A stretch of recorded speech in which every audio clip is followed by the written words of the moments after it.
Santa Teresa de Jesús. Virgen y doctora de la Iglesia. 1515 a 1582. Fundadora de las Carmelitas Descalzas. Memoria obligatoria. 15 de octubre. La casona de los Cepeda, en los confines de la parroquia de Santo Domingo de Silos, era una de las de más viso de Ávila. En ella había limpieza de sangre, recuerdos de valor antiguo, sueños de futuras hazañas, hidalguía, honradez netamente cristiana y mesa bien abastecida. Es el hogar donde nació Teresa, unos años después de la muerte de Isabel la Católica. De niña, busca con avidez la amenidad y alegría del jardín, y empieza ya a descifrar el enigma de las cosas con aquel sentido poético que le hará decir más tarde: creo que en cada cosita que Dios crió hay más de lo que se entiende, aunque sea una hormiguita. Ama, sobre todo, el agua, en la que verá siempre un sentido maravilloso. Entre sus hermanos hay uno algo mayor que ella, por el cual tiene especial predilección. Vamos, Rodrigo, dice, cogiéndole del brazo con una mueca graciosa.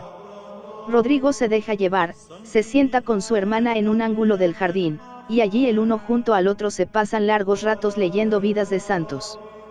Después comentan lo que han leído, se deciden a practicarlo, y un día la niña dice a su hermano: vamos a tierras de moros. Y marchan animosos camino del martirio, descendiendo la colina avilesa, cuando un tío suyo los sorprendió en su fuga y los devolvió al hogar. La hija de Hidalgo siente los ímpetus heroicos. Su madre, Beatriz de Ahumada, buena, dulce, hermosa y algo sentimental, le muestra otro camino más sencillo. Háblala de la devoción a la Virgen, la exhorta a la virtud y la enseña a rezar. Cuando Dios la llama a otra vida mejor, joven todavía, la niña siente una de las más fuertes impresiones de la infancia. El cadáver, los funerales, la desolación de la familia, hieren su sensibilidad infantil, empieza a sentir la seriedad de la vida, llora largamente, y cae de rodillas al pie de una estatua de la Virgen, pidiendo a María que sea su madre. En la habitación vacía encuentra un tesoro, son los libros que leía la difunta durante sus frecuentes enfermedades, libros de caballería, cuyos relatos van a llenar algún tiempo la imaginación de Teresa. Siempre en compañía de Rodrigo, pero huyendo las miradas de su padre, que no puede ver aquellas cosas, pasa días enteros con Amadís, el pastor Darinel y la reina Pintiquiniestra. Si no tenía un libro nuevo no quedaba contenta, y frecuentemente la lectura continuaba hasta bien avanzada la noche. El tocado de las flores de Oriane le hace pensar en el suyo, empiezan los perfumes y las cintas, advierte que tiene unas manos muy lindas, aunque pequeñas, y su sensibilidad toma un aspecto nuevo, es un sentimiento confuso, que no deja de angustiarla un poco cuando se encuentra en presencia de un primo suyo, con el cual, sobre todo, gusta de trabar conversación, oyendo sucesos, de sus aficiones y niñerías no nada buenas.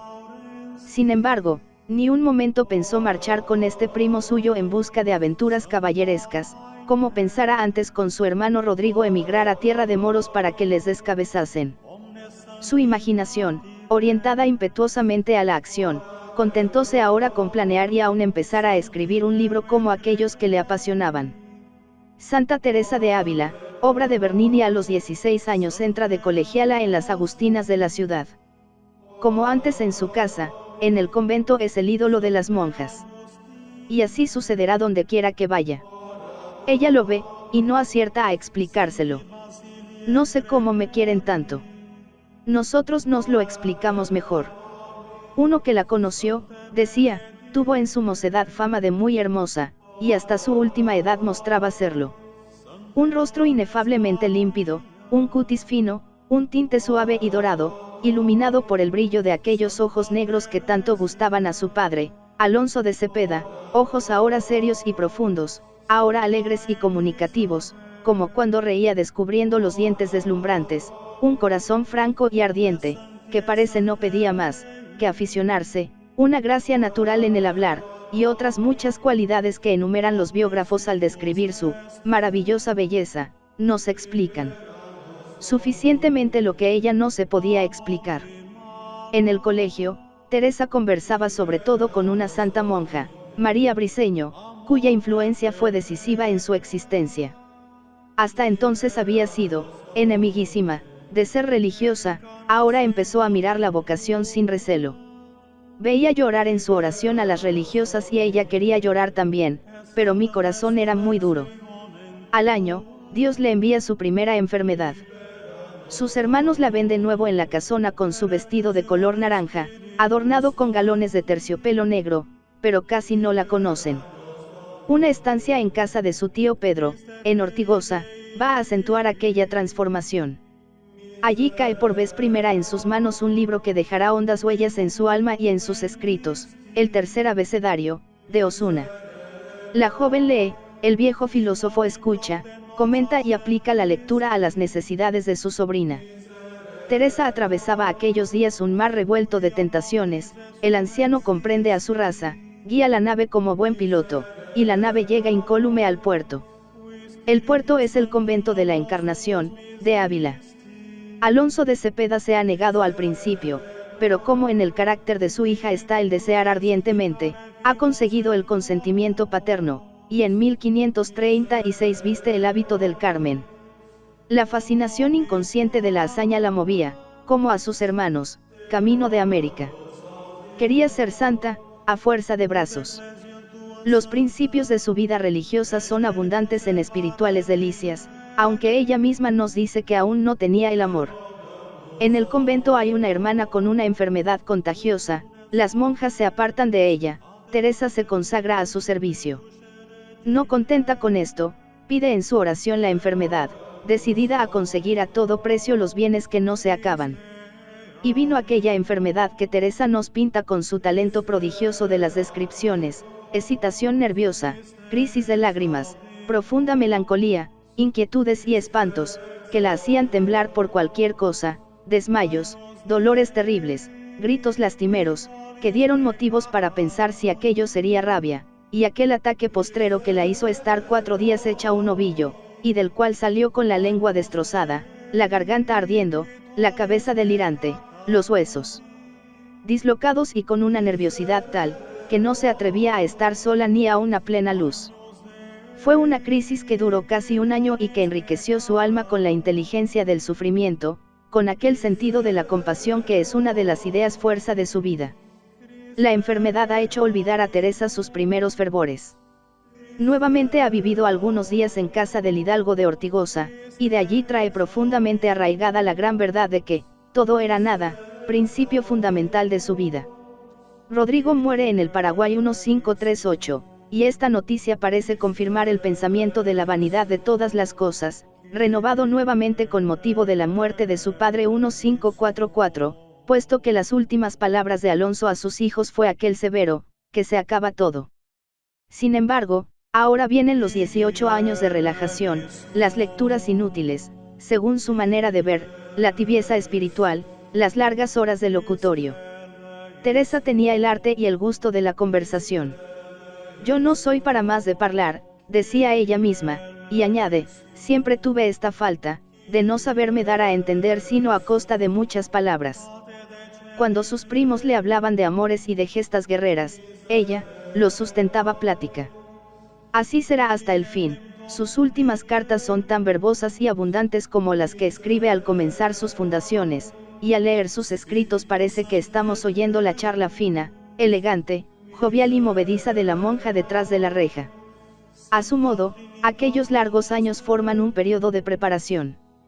La Universidad de Teresa, de Doña Teresa de Ahumada, como firmaba entonces sus cartas, fue la conversación. Su espíritu curioso sacaba partido de todo, y es mucho lo que pudo aprender durante aquellas charlas interminables, pues, como dice Báñez, por su gracia y gentileza, eran muchas las personas de toda condición que venían a visitarla. Efectivamente, si abrimos cualquier biografía de la santa, veremos en ella los nombres más ilustres de la España de aquel tiempo, el rey, las grandes familias del reino, los doctores de Salamanca, los santos y los escritores famosos. Poco a poco su emotividad ha ido evolucionando hacia un equilibrio perfecto, se ha ido enriqueciendo y afinando su inteligencia, aquella soberana inteligencia que hacía decir a un doctor famoso, prefiero discutir con todos los teólogos del mundo antes que con la Madre Teresa. Ha aprendido ya mucho de la vida y de los hombres. El mundo se le presenta tal cual es, No parece sino una comedia, y en adelante podrá ver sin sorpresa, con benevolencia, las actitudes más desconcertantes del corazón humano. Más tarde dirá, no sin malicia, de joven me decían que era hermosa, y yo me lo creí, más tarde encontraron que tenía inteligencia, y me lo creí también, hoy me dicen que soy santa, pero estoy demasiado escarmentada para hacerme ilusiones. Estamos en 1555. Teresa acaba de cumplir 40 años. De repente, su vida toma una dirección nueva, que guardará hasta el fin. Una estatua de Cristo atado a la columna, en que otras veces no había parado mientes, operó en ella la transformación. Ahora su alma estaba preparada por la lectura reciente de las Confesiones de San Agustín, y tal vez por algún sermón de los jesuitas, que acababan de establecerse en Ávila. El año siguiente tiene ya oración de recogimiento, de quietud y de unión. Siguen a esto las visiones intelectuales de Cristo, con audición frecuente de palabras divinas, y de 1558 es la visión total de la humanidad del Salvador y el primer arrobamiento. Es el tiempo en que la santa se ve privada de sus lecturas, pues un decreto de la Inquisición ha mandado retirar gran parte de los libros místicos que corrían por España. Cristo se le aparece y la consuela con estas palabras: no temas, hija mía, yo te mostraré un libro divino. Algo después se presenta el serafín que atraviesa su corazón con el dardo encendido, es la Transverberación 1560. A esto suceden otros muchos favores. Teresa ha sido arrebatada a las más altas regiones de la contemplación, siente éxtasis continuos, vive en ese misterio divino de la mística. Y, cosa extraña, al mismo tiempo empieza su vida de acción. La mística va en ella a la par de la fundadora y de la escritora. Acababa de pronunciar su impetuoso, muero porque no muero, y esto, al parecer, debiera haber paralizado en ella toda actividad. Es, precisamente, todo lo contrario. A veces, sí, sentía una ansia mortal al verse en la precisión de dejar el recogimiento para lanzarse, a esa farsa de la vida tan mal concertada. Pero no era precisamente la acción lo que la atraía, era, el morir o padecer, era, el querer vivir para servirle, la visión de Cristo paciente, el recuerdo de aquella estatua que un día había conmovido su alma, la visión del estado de la Iglesia, la rebeldía luterana, la necesidad de reforma, la fuerza del paganismo y de la herejía. Estáse el mundo ardiendo, escribía a sus hijas, quieren tornar a sentenciar a Cristo, como dicen, pues le levantan 1000 testimonios, quieren poner su iglesia por el suelo, y hemos de gastar tiempo en cosas que por ventura, si Dios se las diese, tendríamos un alma menos en el cielo. Esta es la idea que le mueve. Cristo sangrando y agonizando la inspira la reforma del Carmelo y la lanza a su vida de apostolado y de doctorado. Entre las reliquias de su Santa Madre que enseñan las carmelitas de Burgos, hay una alpargata, una sandalia de un tejido grosero de fibras leñosas. Este vil calzado oprimió el pie aristocrático de doña Teresa de Ahumada, aquel pie tan fino, tan delicado, que aún después de su muerte, lo dice uno que le vio, era transparente como el nácar. Según una leyenda, era tan pequeño, que no se le vio bien más que una vez. Un gentilhombre quedó admirado de él y se lo dijo a Teresa: mírele bien vuestra merced, respondió ella donosamente, porque ya no lo volverá a ver. Desde entonces, las feas alpargatas reemplazaron a los ligeros chapines. Pobres pies de Teresa. Ellos recorrieron todos los caminos de España, los de la estepa arenosa y la abrasada llanura, los caminos cubiertos de barro y las sendas inundadas de agua y endurecidas del hielo, humildes instrumentos del alma de fuego que los movía. Transverberación de S. Teresa de Ávila, obra de la pintora Josefa de Óbidos. 1672 U de Coimbra. En 1561 planea Teresa su primera fundación, San José de Ávila, y con ella sienta el fundamento de la reforma carmelitana, en la cual va a desplegar sus dotes, prodigiosas de voluntad, de organización, de tenacidad. La oposición es terrible, los mitigados se oponen con toda suerte de armas, el mismo nuncio del Papa la llama, fémina inquieta y andariega, pero nada puede acobardarla. Sobre su alma de mujer, fama y delicada, viste la coraza de una energía varonil capaz de resistir todas las dificultades. Un fraile que llega a conocerla, exclama con admiración: me habían dicho que era una mujer, pero es un hombre, y uno de los hombres más viriles que he visto jamás. Es el tiempo en que repite con frecuencia, obras, que no palabras, cuando escribe aquella enérgica frase de su camino de perfección, que parece una orden del gran capitán: acá esta hambre no la puede haber, que baste a que se rindan, a morir, sí, mas no a quedar vencidos. Con resolución heroica, Teresa recorre las sierras y las llanuras, va de Ávila a Medina, de Valladolid a Córdoba, de Sevilla a Burgos, dejando en todas partes ciudadelas de oraciones y penitencias, realiza la ascensión de aquel Calvario cuyas principales estaciones se llaman Medina, Malagón, Toledo, Pastrana, Salamanca, Alba, Segovia, Beas, Sevilla, Villanueva, Falencia, Soria y, finalmente, Burgos, donde, anciana ya, enferma, agotada por las intemperies y las contradicciones, recibe, según expresión de uno de sus biógrafos, la corona de espinas y de rosas. No obstante, quiere seguir trabajando, sin pensar ya en aquella sed intolerable de morir que antes la atormentaba. Los transportes de antaño se han apaciguado en una certidumbre inefable, han cesado las visiones imaginativas y solo quedan las intelectuales, una paz serena la envuelve, la víctima aguarda serena el momento de la entrega definitiva. De Burgos, Teresa quiere regresar a Ávila, pero no puede llegar. A las 6 de la tarde del 20 de septiembre llega a Alba de Tormes, tan deshecha, que tiene que guardar cama. Válgame Dios, dice a sus monjas, que cansada me siento. Más ha de 20 años que nunca me acosté tan temprano. El 4 de octubre, aquella alma gigantesca dejaba este mundo, pequeño para ella, después de 14 horas de éxtasis. Increíble parece que Santa Teresa haya podido llevar aquella baraúnda de cosas, como ella decía, juntamente con aquellas experiencias místicas, que parecían alejarla de todo lo criado. Apenas concebimos que pueda haber un alma capaz de desdoblarse hasta ese punto, y, sin embargo, los 4 lustros de las Essenschens y de las fundaciones son también los de su prodigiosa labor literaria.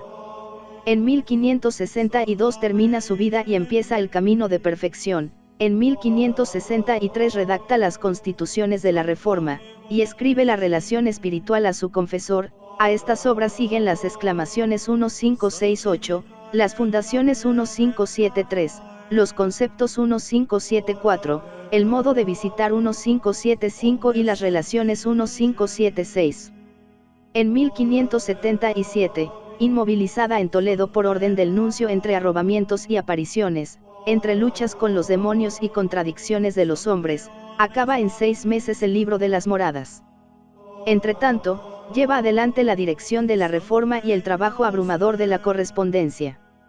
Estas cartas me matan, decía, y con frecuencia están firmadas a las 3 de la mañana, y todo en ellas es serenidad y mesura, nada que revele impaciencia ni desequilibrio interior, ni depresión ni exaltación excesiva. En aquellos últimos años de su vida, todas las facultades de Teresa parecen prodigiosamente armonizadas para formar un tipo psíquico perfecto, delante del cual sentimos esa admiración profunda que despiertan los más grandes genios de la humanidad.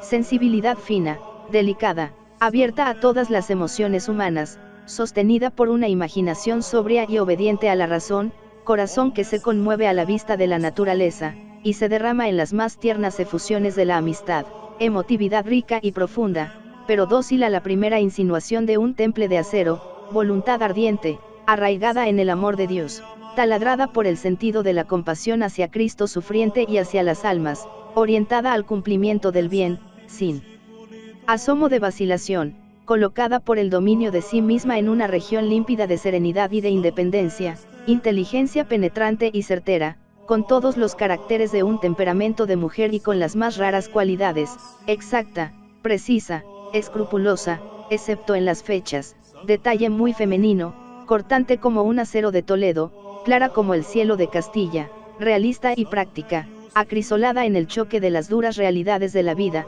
y, no obstante, irreductiblemente optimista. Con una jovialidad que plega graciosamente los labios en una sonrisa irónica y salta de la pluma con donaire juguetón. El, todo nada, no frunce un instante el ceño de Teresa, ni pone en su estilo la menor huella de pedantería. Diríase que Dios había querido realizar este ideal humano para llenarle de su espíritu y revelar a los hombres aquella ciencia trascendente de la vida espiritual, que, en frase de Luis de León, es la más generosa filosofía que nunca imaginaron los hombres. Mujer de genio, ha dicho un moderno, ella descubrió las leyes de la gravitación de las almas, como Kepler, su contemporáneo, la de los cuerpos, y Menéndez y Pelayo ha podido declarar que ni Malebranche ni Leibniz descubrieron tan poderosa ontología. Otros nos aseguran que ningún país puede presentarnos un escritor que le iguale en penetración de análisis psicológico, y que su sensibilidad estaba a la altura de los más grandes poetas. Sin darse ella cuenta, jugando casi, movida solo por su deseo de obedecer, Teresa no solo enriqueció el patrimonio de la humanidad, sino que le amplió extraordinariamente, trayendo del cielo tesoros maravillosos de verdad divina, envueltos en el manto de oro de la belleza.